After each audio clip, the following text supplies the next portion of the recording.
A sum becomes doubles in 10 years with simple interest. What is the percent rate of interest per annum? கவனிங்க, sum amount நம்ம என்னன்னு வச்சுக்கிறோம், அதை நம்ம x ன்னு வச்சுக்கிறோம். doubles in 10 years, அப்ப 10 years கொடுத்துருக்காங்க.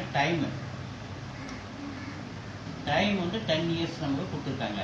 ஸோ சிம்பிள் இன்ட்ரெஸ்ட் நம்ம ஒரு எக்ஸ்ன்னு வச்சுக்கிறோம். ஸோ இந்த எக்ஸ் ஆட் பண்ணால் 2x கிடைக்குது இல்லையா, அதுதான் கொஸ்டின் சொல்லியிருக்காங்க. Sum becomes doubles in 10 years with simple interest.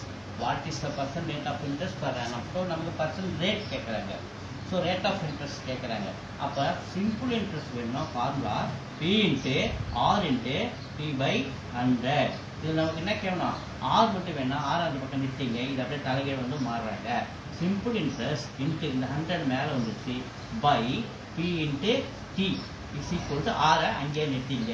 So simple interest நம்ம எக்ஸ்ன்னு வச்சுக்கிறோம், சம் வந்து எக்ஸ்ன்னு வச்சுக்கிறோம். அதான் சம் இஸ் P.